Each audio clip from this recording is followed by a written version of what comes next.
totoo yung ilong niyo, Dok? Ano ba yan? Pango nga eh. Pango ba? Hindi yun. Tangos. Pinay. Pinay. Puro. Pinay. Puro. Pero Puro. sa mukha niyo, Dok, wala kayong pinagawa. Ito naman, nakakainis. Mga unusual. Pero wala, hindi. Wala. Mamatay. Mamatay! Kapag ganyan kaganda, pare, dapat di nagdo-doktor. Meron ba yung chances na kahit wala siyang sakit, magpapacheck up siya? Wala. Aminin. Walang ganon. Parang may sakit niya ako ngayon eh.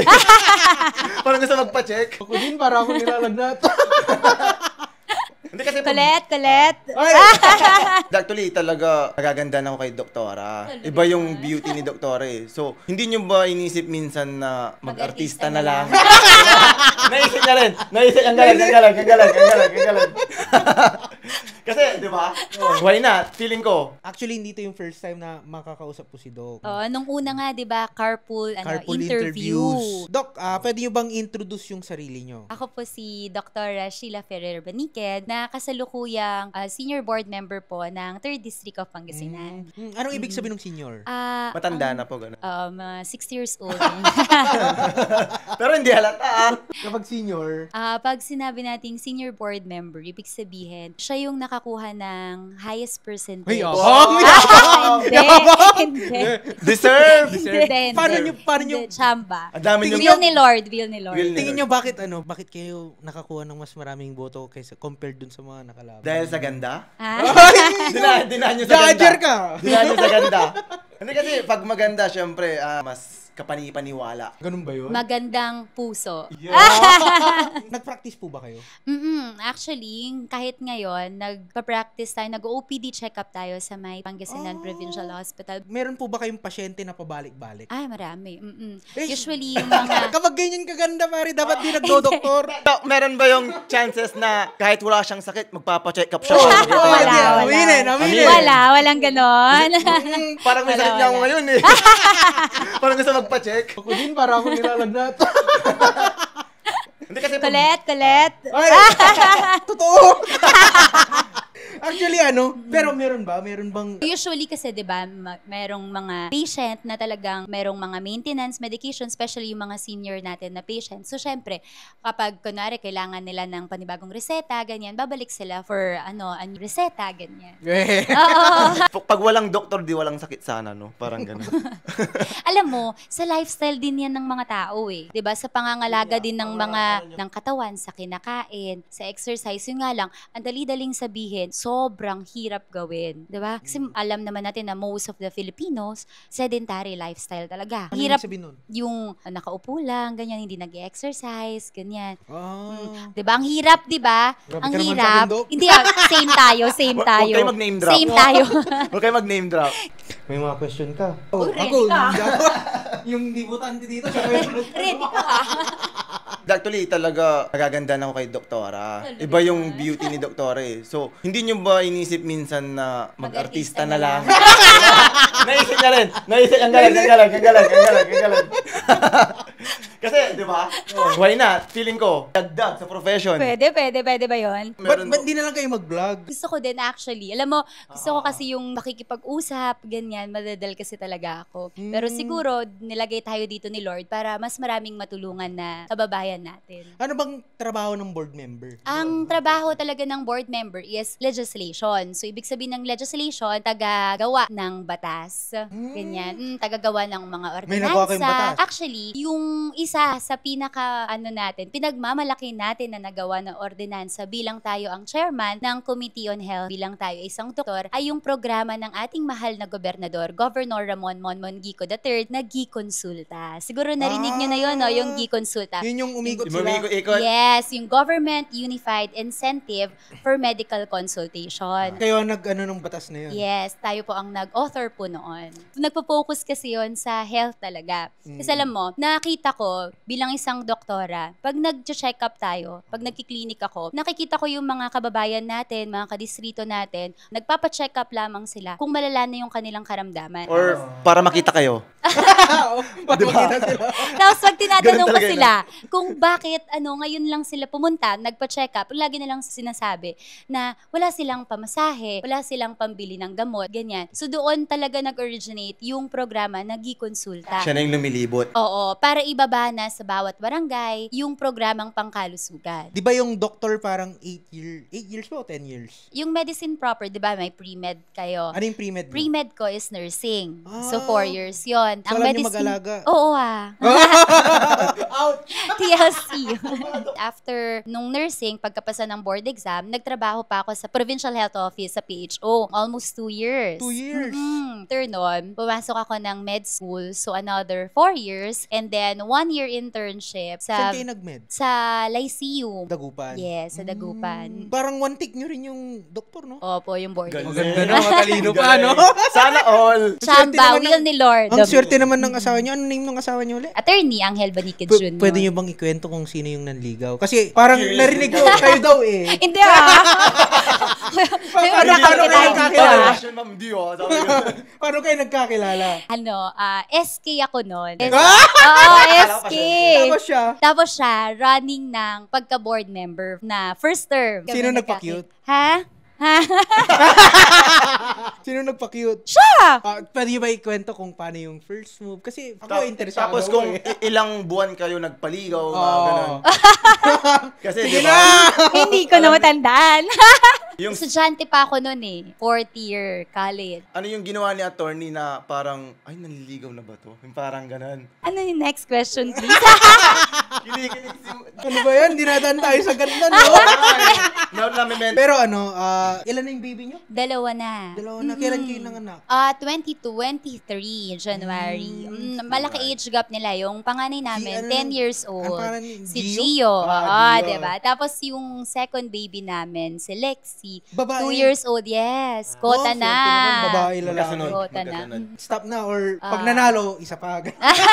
Pwede. Every term. Anong plans nyo para dito sa second term? Kung sana ibibigay ulit na Panginoon na second term tayo as board member, gagamitin natin to na platform para mas marami pang matulungan. Lalo na, di ba ngayon, nagagaling lang namin na nag-medical visitation sa mga patients, ganyan. Kasi alam mo, di ba sabi ko nga sa'yo dati, malapit talaga sa puso ko yung mga may sakit. Kasi because nga yung mother ko, cancer, siya, di ba, nung namatay siya. Ano ba yun? Biglaan ba yun yung kay mother nyo or...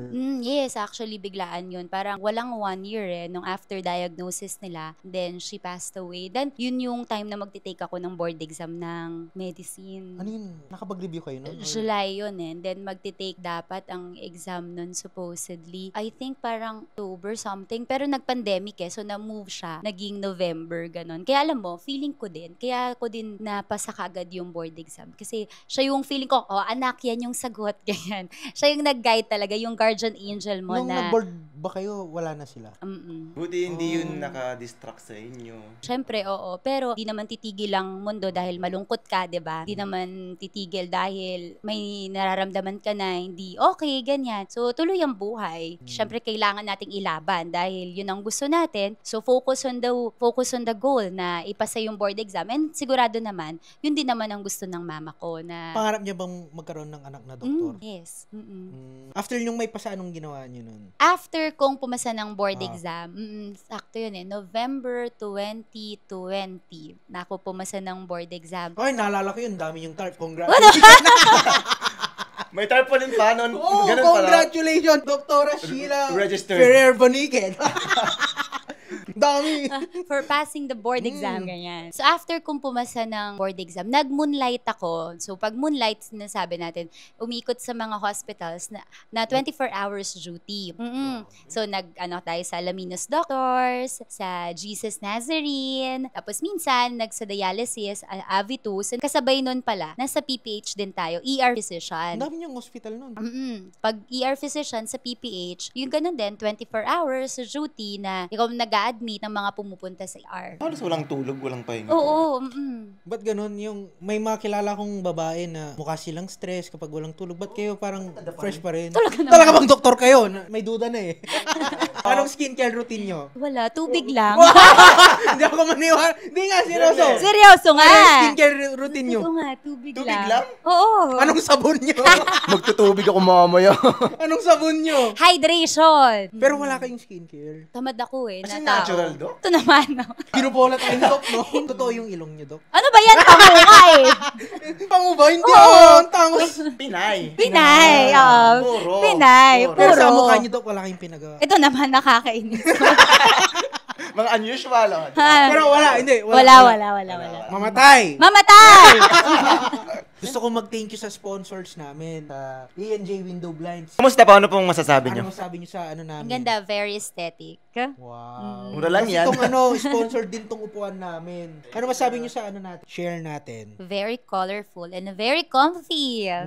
Sobrang luwang. Galing to kay Sir Christopher Elmo Villar Resurrection. Yes, yes. Siyempre, si Doc ngayon, yun, doktor na, then board member pa. Kung given a chance na boy pa si mother nyo, ano yung sasabihin nyo sa kanya or ano yung gusto nyong malaman kung proud ba siya or kung proud ba siya sa mga achievements niya, gano'n. Ha? Hindi kasi gusto malaman. Kasi syempre, kung... Nagpapaiyak.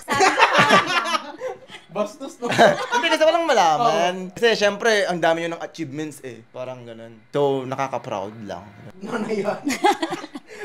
Yun nga lang, pero syempre nakakalungkot kasi hindi niya na nakita yung ganun na, yung na-achieve mo na pumasa ka ng medicine, naging doktor ka, naging ward member, ganyan, 'di ba? Tapos nung, 'di ba, 1 year nga lang na nagkasakit yung mommy ko, no, yung mother ko. So, turn ako nasa veteran, so nasa Manila. Yun yung pagsisisi ko na bilang daughter na hindi ko man lang nasamahan na magpakimo, ganyan. Yun ang mahirap na realizations, 'di ba? Para kang OFW, 'di ba? Yung OFW, nag-aalaga ka ng anak ng iba, samantalang yung anak mo hindi mo maalagaan, ganun. Talagang yun, talagang masakit sa part talaga ng isang anak na ganun. Pero Tingin nyo naintindihan ni mother niyo yun? oo, dahil alam mo, very supportive siya talaga. Every now and then, ganyan, tatawag yan, nung buhay pa sila, mangungumusta, ganyan. Tapos, siya yung source of strength ko. So, lagi niyang sinasabi, ganyan, pag doktor ka na, dapat yung specialization, ganito, ganyan. Ano yung bilin sa inyo ng mother niyo? Siguro yung yung family